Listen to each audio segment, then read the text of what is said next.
Oke, sekarang bagaimana kalau misalnya titik-titik berada di tengah?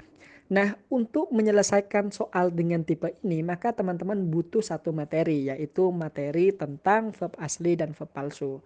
Loh, apa gunanya gitu kan? Karena kayak gini teman-teman. Kalau ada titik-titik berada di tengah, maka kemungkinan terbesar yang akan menjadi masalah adalah verb asli dan verb palsunya.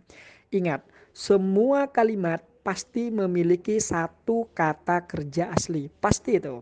Kecuali di dalamnya ada satu conjunction. Kalau ada conjunction nanti pasti akan muncul dua kata kerja asli. Tapi umumnya memang sebuah kalimat pasti memiliki satu kata kerja asli saja. Namun nanti ketika teman-teman mengerjakan sebuah soal dan melihat titik-titik di tengah-tengah, maka teman-teman nanti seakan-akan akan terkecoh oleh beberapa kata kerja. Ingat, tidak semua kata kerja yang nampak pada mata kita di dalam soal itu merupakan kata kerja asli. Tidak itu. Ada verb palsu, ada juga verb asli. Permasalahannya kayak gini. Terkadang ada soal yang meminta kita untuk mencari sebuah verb asli. Di dalam opsi A, B, C, D itu kita harus cari tuh yang manakah yang merupakan verb asli. Sayangnya verb asli dan verb palsu itu mirip banget teman-teman. Maka ketika kita tidak tahu membedakan mana yang asli, mana yang palsu, habislah kita. Misal nih, teman-teman disuruh mencari mana kata kerja asli. Ternyata di opsi itu tidak hanya satu kata kerja aja, tapi berbagai macam jenis kata kerja disajikan di situ. Kalau teman-teman salah memilih, habis itu soal. Kayak gitu. Atau sebaliknya, kadang di soal itu sudah ada satu kata kerja asli, tapi kita dipaksa untuk mencari satu lagi kata kerja.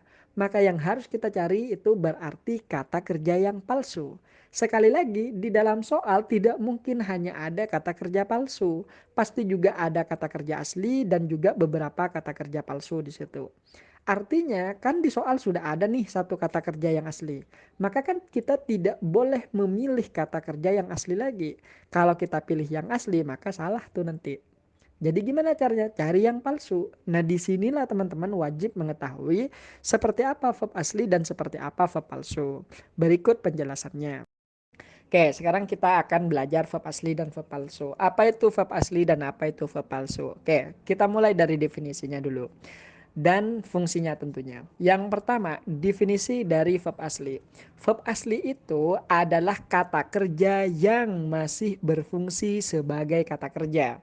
Emang ada yang nggak berfungsi sebagai kata kerja? Ada. Namanya verb palsu. Jadi verb palsu itu adalah kata kerja yang sudah dialih fungsikan atau memiliki fungsi lain. Contohnya seperti apa fungsinya? Dia, kata kerja palsu ini, biasanya dia berfungsi sebagai adjektif, biasanya dia berfungsi sebagai adverb, dan kadang dia berfungsi sebagai noun. Jadi, karena dia sudah beralih fungsi dari kata kerja asli menjadi kata kerja palsu, otomatis fungsinya juga berubah. Dari asalnya kata kerja asli, dia sekarang berubah jadi adjektif, berubah jadi adverb, ataupun bahkan noun. Tapi sekilas ketika kita lihat verb palsu ini benar-benar sama persis dengan verb asli. Makanya kita pasti akan terkecoh tuh kalau tidak mempelajari materi ini. Oke, yang pertama nih di sini. Verb asli, kita mulai dari verb asli karena cara satu-satunya untuk membedakan verb asli dan verb palsu adalah teman-teman itu menguasai karakter dari verb asli dan karakter dari verb palsu. Yang pertama, kita tahu dulu verb asli. Verb asli itu cuma ada 5 teman-teman. Verb asli cuma ada 5. Yang pertama, semua anggota be atau semua anggota auxiliary itu pasti asli. Artinya tidak ada yang namanya auxiliary palsu, semuanya asli. Begitupun juga dengan poin 2 yaitu verb 1 dan verb 2 itu pasti asli. Tidak ada verb 1 yang palsu, tidak ada verb 2 yang palsu. Lalu seperti apakah kata kerja yang berpotensi untuk menjadi verb palsu? Jawabannya cuma dua tuh. Yang pertama verb ing dan yang kedua verb 3. Kalau teman-teman ketemu dengan verb 3 atau verb ing, hati-hati. Karena mereka benar-benar berpotensi bisa menjadi verb palsu, bisa saja dia asli. Lalu bagaimana cara membedakannya gitu kan? Perhatikan ya, ini tipsnya. Verb 3 yang asli dan verb ing yang asli selalu bersama auxiliary di dekatnya. Perhatikan poin 3 dan poin 4, verb 3. Verb 3 yang asli selalu bersama dengan have, has, ataupun had. Sementara yang satunya dia itu juga kadang bersama is, am, are, was, were. Jadi kalau teman-teman ketemu dengan sebuah verb 3 di depannya ada have, has, was, were dan yang lainnya, maka verb 3 tersebut pasti asli itu.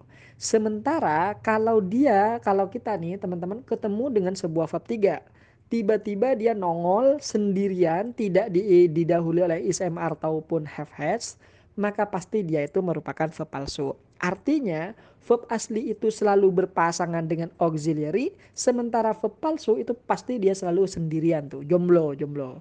Jadi makanya mudah diketahui sebenarnya kalau sudah tahu materinya. Oh, ada verb ing yang muncul tiba-tiba dan sendirian, palsu. Oh, ada verb 3 yang muncul sendirian juga, palsu juga. Oh, ada verb ing yang muncul tapi di depannya ada ismr, berarti asli. Kayak gitu teman-teman ya. Sekarang coba perhatikan contoh berikut.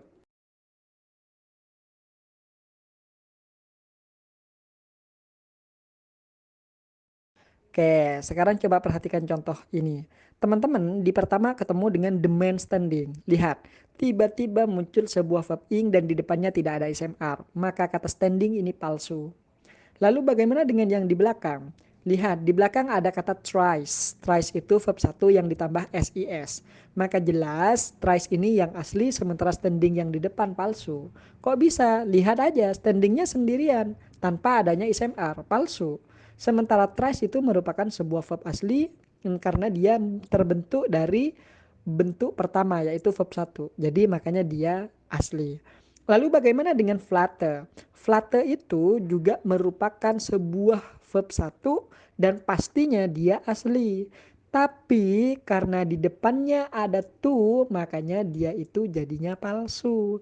Kalau semua verb 1 itu asli dan dia ditambahkan to infinitif di depannya, maka dia langsung berubah jadi palsu. Kayak gitu teman-teman. Kenapa bisa gitu?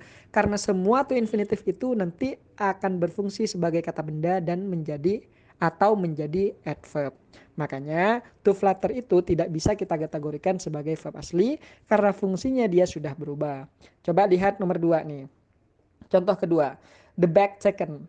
The bag taken. Tiba-tiba muncul sebuah verb 3 dan di sini verb 3 tersebut muncul secara tiba-tiba dan di situ tidak ada is, am, are yang ada di depannya.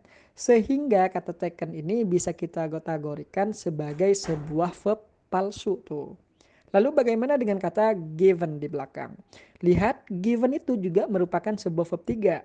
Tapi di depannya ada sebuah was atau auxiliary. Sehingga kita bisa bilang bahwa was given itu merupakan verb asli karena di depannya ada is, am, are-nya gitu. Seperti halnya dengan visiting dan beaten by di poin 3 dan 4. Mereka langsung ketahuan bahwa mereka palsu tuh. Kenapa? Karena mereka berdua muncul tiba-tiba tanpa adanya have, has, ataupun has, ataupun is, am, are di depannya. Lalu yang asli yang mana? Yang asli itu adalah feels yang di belakang dan cries yang ada di belakang juga. Ingat, satu kalimat pasti memiliki satu kata kerja asli. Kalau kata kerja palsu di dalam kalimat itu boleh satu, boleh dua, boleh empat, boleh berapapun. Yang penting titik poinnya adalah kata kerja aslinya wajib satu. Kecuali ada conjunction. Kalau ada conjunction kata kerja aslinya dua. Contoh, I eat rice before I drink water. I eat kata kerja asli. Before ini conjunction, I drink. Drinknya itu asli. Jadi kalau ada satu conjunction, kata kerja aslinya akan ada dua. Tapi selama tidak ada conjunction, maka kata kerja asli pasti cuma ada satu tuh. Sisanya itu pasti palsu. Kayak gitu ya.